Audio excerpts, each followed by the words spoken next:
muli mutima wadenga bisanamo kwegumya inange numwa enakwenzita elanze pulira sirina mirembe wadde wanyiga muzeyi kyagu muleke gwe yamani. So nulire okuda boli mula Bobi Wine olo kyakwa inspiration obenga otandika okuba nti okola studio eno nera lwaki ogikoze? Studio eno in fact oluyimba lwa Bobi Wine olo lwatuyamba nnyo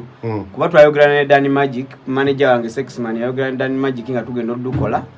ne tusaba Danny Magic yatuga tusaba musinkana president tusaba mulaba tene Danny Magic naye nga tusaba mulaba lwa security purpose ne tukola oluyimba ne lutu inspiring nga tulagamba tusobola kubanga olaba president akuona nagamba mugende maso mesa from kolo oluyimba ne Danny Magic twakola wadde twabatuuka ko in person olwa security purpose ne tubeera nga tuli inspired kati ate bwe twakola oluyimba twafuna demand eyokubeera nga tuli recognized obanga abantu batu recognizinga ne tuzubanga twabula oluyimba lwe tuzzaako ku luyimba lwa Bobi Wine olwo lwatwogere ne tugaa tulina kuzzaako oluyimba lwa Ssaabasajja Kabaka kati bwe twazzaako oluyimba lwa Ssaabasajja Kabaka in fact lupi era gwe watutaza ku TV nga tuluta olutaanyo omulembe Omutebi Kabaka fo oluyimba ne lwegatta ku luyimba lwa Kyagulanyi ne tubeera nga tuli recognized mu ggwanga Uganda kati ate bwe batusabira tukubiraawo Uganda Praise oluyimba ne tulukuba challenge twafuna nti bamu kuba sponsors baffe batugamba lwaki twakozesezza ebivuga ebye South Africa lwaki twakola oluyimba nga tulutaddemu amapiano ne tufunamu challenge ezaawo ku performances za Africa Cup Afcon awedde twafuna challenge nti sound twakozesa sound atali loko era producer anabadde mulabe nga akozesa nnyo loko namugamba no abantu bonna ba complaininga lwaki tuli bana Uganda ate tukozesa nnyo sound ali outside Uganda kyovola bakati nanga I respect Uganda ku lunaku lwa independence sinza kuleta no kivuga mbu ate balete nanga wano nga kagundi kaliwe kali we love Uganda endingiti ku lunaku lwa mevuga nga tu promoting alete ekivuga ekyo balabe olunaku lwa mevuga lutulaga nti ebivuga byaffe bisobola okukola tuli independent we can produce our music ng'alina local sound. Okay. Producer ayinza okunyonyola. So nga tugenda eri producer studio gye bakoze esange bawa. Studio esange wano Bulenga opposite Mama Fina Vibe Touch Studio. Era nga mpita bageto YouTube mwenna nze saagala ba VIP. Kubanga nange badde geto YouTube banga lyo nane XXL zajimanyi we yansange kabusu yanga ngende kamocha lwakuba ebitabo byankwata ne sigenda. Bageto YouTube mwenna studio ya moya mitwala eja. Ate Uganda kula, mama kula, newe mama baji nandiro sabokwe.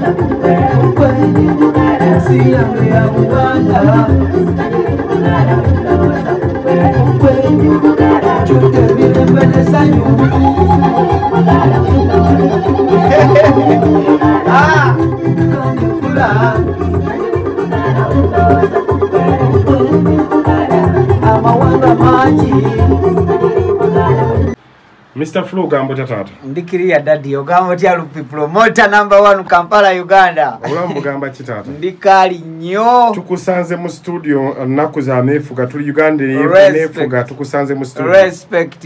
UBC gambo tya Star TV Metro FM manyi yonna kwabikwasaganya. Tuli bulungi tato gambo tya. Nakula mefuga ndi mu studio wano. Tulina oluyimba olupero tugenda okutolwa Uganda. Kula atenga lunakula independence so the studio eri wano bagiyita Vibe Touch esange wano Bulenga opposite Mama Fina eba kuba abantu abamu ate baatidde bagamba Mama Fina yabawadde sawo mwe mwatadde studio ate nze mpitawo ku church naye bayitawo ku ssabo so studio esange wano Bulenga Vibe Touch studio mwe tukolera music omupya yenna agenda kubava wano era saagala abaproducer bali eyo banyinge nti Mr. Flat tubuzeeko nebaza mukama tubadde tuli inspired twebazanya abayimbi abakoze nga Chameleone ba Bebe Cool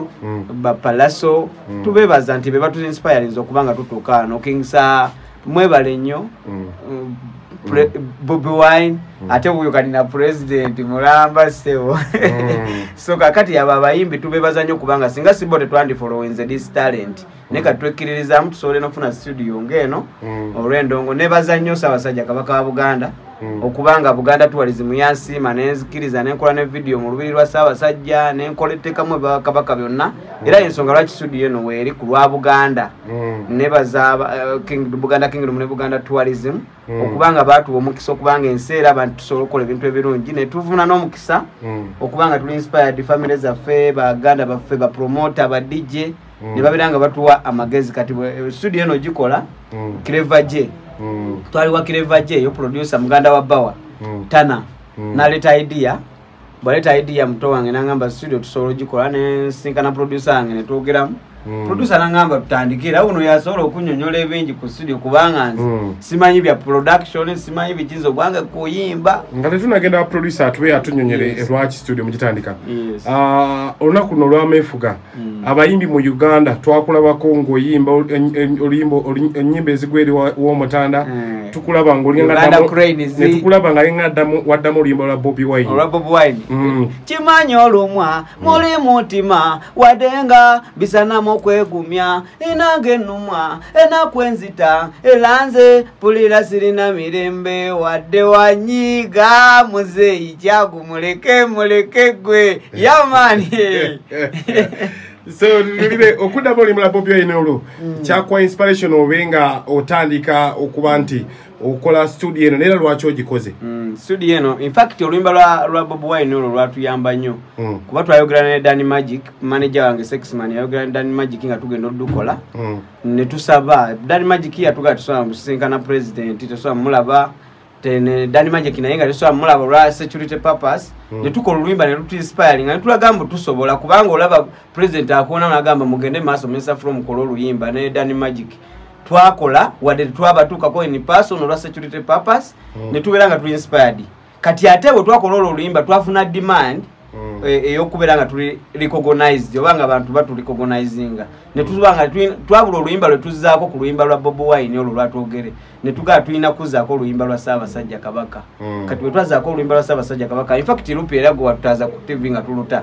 olutaanyo omulembe omutebi Kabaka fola oluyimba ne lwegatta ku luyimba lwa Kyagulanyi ne tubeera nga tuli recognized mu ggwanga Uganda kati ate bwe batusabira tukubiraawo Uganda Cranes oluyimba ne tulukuba challenge twafuna nti bamu kuba sponsors baffe batugamba lwaki twakozesezza ebivuga ebye South Africa lwaki twakola oluyimba nga tulutaddemu amapiano ne tufunamu challenge ezaawo ku performance za Africa Cup Afcon awedde twafuna challenge nti sound twakozesa sound atali loko era producer ano abadde mulabe nga akozesa nnyo loko namugamba no abantu bonna ba complaininga lwaki tuli bana Uganda ate tukozesa nnyo sound ali outside Uganda kyovola bakati nanga I respect Uganda ku lunaku lwa independence sinza kuleta ano kivuga mbu ate balete nanga wano nga kagundi kaliwe kali we love Uganda endingiti ku lunaku lwa mefuga era nga tu promoting alete ekivuga ekyo balabe olunaku lwa mefuga lutulaga nti ebivuga byaffe bisobola okukola tuli independent we can produce our music ng'alina local sound. Okay. Producer ayinza okunyonyola. So nga tugenda eri producer studio gye bakoze esangibwa wa? Studio esangibwa wano Bulenga opposite Mama Fina Vibe Touch Studio. Era nga mpita bageto YouTube mwenna nze saagala ba VIP. Kubanga nange badde geto YouTube banga lyo nane XXL za kimanyi we yansange kabusu yanga ngende kamu kyalwa kuba ebitabo byankwata ne sigenda. Bageto YouTube mwenna studio ya moya mitwala eja. Ate mwenna funa promotion emitwala eja gumu 2 3 4 5. Bwoba toli geto yuti oli waddembo butajja naye bwoba oli geto yuti osobola n'okujja ng'oli bulasi ojja kujja dadi lupi omugambe wali dadi yimiza fulo omugambe nedda gwe woyogera ne dadi lupi woyogera ne badijje bange bonna abakabi benkwatagana nabo bwojja nabo jangu studio genda kukola geto yuti tetulina ssente tulina talenti producer tugenze eri producer abatulaba abatukobera ku mukutu gwafuga enkola video Star TV Metro matuliza amanya gwani ogenda kusoko chuke mboti yes thank you amanya ze Jax producer the same abalala bamanyi nga Gerard Asimwe emanya gewaka ne Mundongo nkozesa Jax producer. Yes sir. So ndi ku Vibe Touch studio ngawe banyonyodde tugudde officially. Kendongo tujikuba era tutandise n'oluyimba twagala tulirizinga oluyimba nga lwa Uganda Kula nga luli mu bivuga byaffe bino ebiri loko abalala bayinzo jita akadodi naye tukafusinze akadodi ako tukafusinzemu bivuga byaffe byawa no Buganda no za cultures ezisinga zibikozesa. So Uganda Kula lwe luyimba lwe twagala okuta nga tulukoledde wano mu Vibe Touch studio era lugenda kubeera lw'amaanyi nga bwe tukuza Uganda yaffe ngawe eri mu independence. Omuntu ajja kwebuuza producer banga ki byomaze mu ndongo? Sidi wanvu nnyo myaka emitonotono ng'etaano myaka etaano gye tumaze nga tuli mu production olwo nga tugattagatta nga twagala ekintu kibeere nga massive era Katonda nga mubeezi waffe kye tusobodde tukisobodde naye era sound bwewo tugera kuba tuleeta. Yes. So tululiriza ebanga lyomaze mu production omuyimbi ajja kubeera yagambe nze nyimba kadonga mu nze nyimba raga nze nyimba hip hop style kizo okuba obulungi era obazo osobola okuba omuyimbi ali yalaba akatambi kano abere mu mativu nti wajja ku offer Mr. Flo gyayogedde style gyakolo emukwatako tojja kugitankana bannaye style zisinga nzikwata mu ngeri gye nasooka okuyiga ebivuga ebisinga era ne cameraman nga bw'abiraba ebivuga tuteeka mu live tukola buli kimu kwegamba style wanunze era woowulira Jackson the beat manya era engoma zange zeeyogerera ziri mu size zanjawulo so confusing style ezo nga tuzigatta nga tujja mu style buli style gy'oyagala era sijja kugamba nti eno wano ndi Kabaka naye gwe kyoyina omanya tukola art piece. Tukola art piece. So omulabi awuliriza nnyimba kizookozeeko atuddeka zabadde awulira oba zamanyi naye nga tamanyi nga waziteekamu omukono oba nga wayambako? Nyimba nyingi kuba nzijukira nga sina sisinkana omuyimbi waffe ono Mr. Flo waliwo ennyimba emabega ze tubadde tujja nga tukola nyinza okuba ndi ku nnyimba ezo emabega naye nga simanyikiddwa kati nga omuyimbi waffe ono omuyimbi waffe waliwo Muzeeyi Kabuye Ssemboga ng'omuwandiisi kati muzeeyi oyo abadde antuukirira nga tukola demo ze nga ennyimba bw'atunda nga bwe bazisindika ebweru nga tuzikola kati olwo ne tusinkana abayimbi nsinkanye bangi kati essaawa zino current nina omuyimbi Mr. Flo bwe tuli mukola naye kati Mr. Flo twamukoleraawo congratulation oluyimba olwo luli ku media twakola oluyimba lwa Chameleone obudde obwo Chameleone abadde ngawo abadde mulwadde twagenda ne tumukolerayo oluyimba yadde kale terwatambula nnyo naye redeem oyo tusigadde nga tumukozesa abaana bamusiimye nnyo. So ennyimba tuleeta nyingi n'endala ze tukoledde abayimbi abalala. Software kikokozesa okukuba ebivuga omuntu atuddeeka ali yagamba ye producer ono tabanga akyakubisa logic oba ng'akubisa photoloops bagita photoloops kakati software nze nga Jax producer ngeri experience kyenina mu softwares software kakati nkozesa Logic era Logic ali nina Logic omusanvu gye bayita 10.7 gye ndi mukozesa kati so ne softwares endala olw experiences zenga nzikozesa so tonyoma nti FLO loops oba software nungi nnyo era omuntu alina experience ezo ze muwulira loops biki fenga fa abamanyi kye tukola tujijjamu waaka so FLO Ableton Pro Tools Logic zonna nzikozesa zonna nzikozesa nso kukoleramu oluyimba so studio kati omukulu Mr. Flo nga kibosere wa studio atugambye nti offer weeri kati waliwo omuyimbi waliwo omuntu nga yesi muyimbi simunakatemba si backup artist nenga agala kwiga production waliwo omukisa nagugwa production omukisa weeguli solonga zitutandise wano ku Vibe Touch studio wanesangibwa Bulenga omukisa weeguli bannaye tobeereyo nowenyoma tobeereyo no talent guno omulembe bannaye gwe tulimu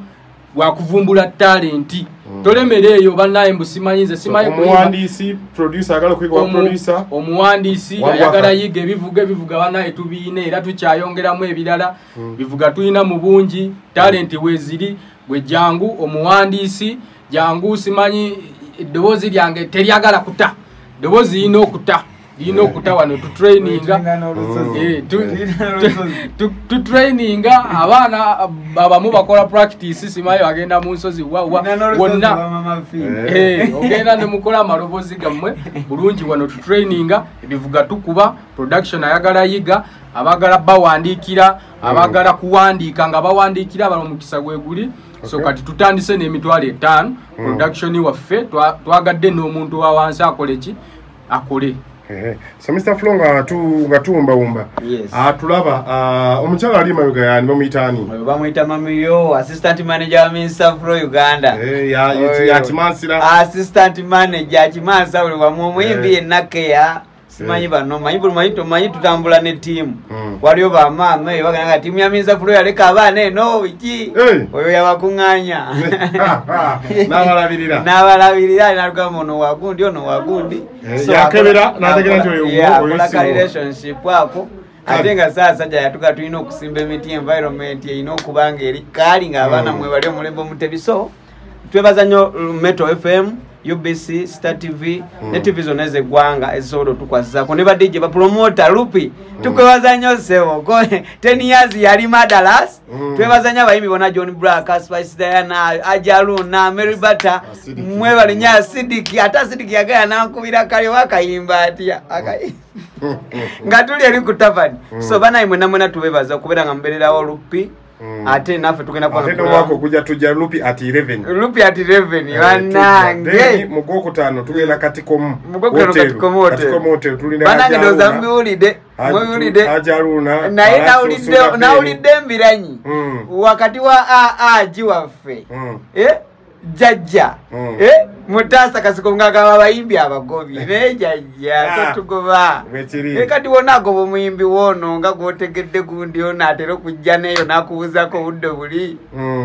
jajja tukwegayiridde tugoba bayimbi tukyakwetagira ddala so abayimbi bayizo bate bajja bulungi kushoyo mwana naye nebaza abayimbi bonna abagenda bafana nkwebaza bafana kwebaliza dawe bale kubanga bawulize dobozi lya Ajimutasa ne Mr. Flo Uganda ali mukola kwa nafunamu obuzibu Lupi ajaba nyonyola nalinzija naye nafunamu obuzibu akamolo kake nalimpangisiza okujiramu kabuka ko mupiira ke kakade nengane Ajimutasa zingade solanga nyino obuyinza bumutukako nani mugaye jajja wadde Lupi yakutukako naye tuli bubi abayimbi totugoba respect nenga bageto yuti mwena mujje mitwale 5 offer eriwe myezi 2 October ne November ate bobanga oyina mu challenge erange mitwale 5 togisobodde jangu ogere ne producer Jaxi enamba esimu azibasomedde waliwo eno je nze manyiko ya studio era 076 waliwo eri 076 50 42 807 eri 076 5 Anamubiri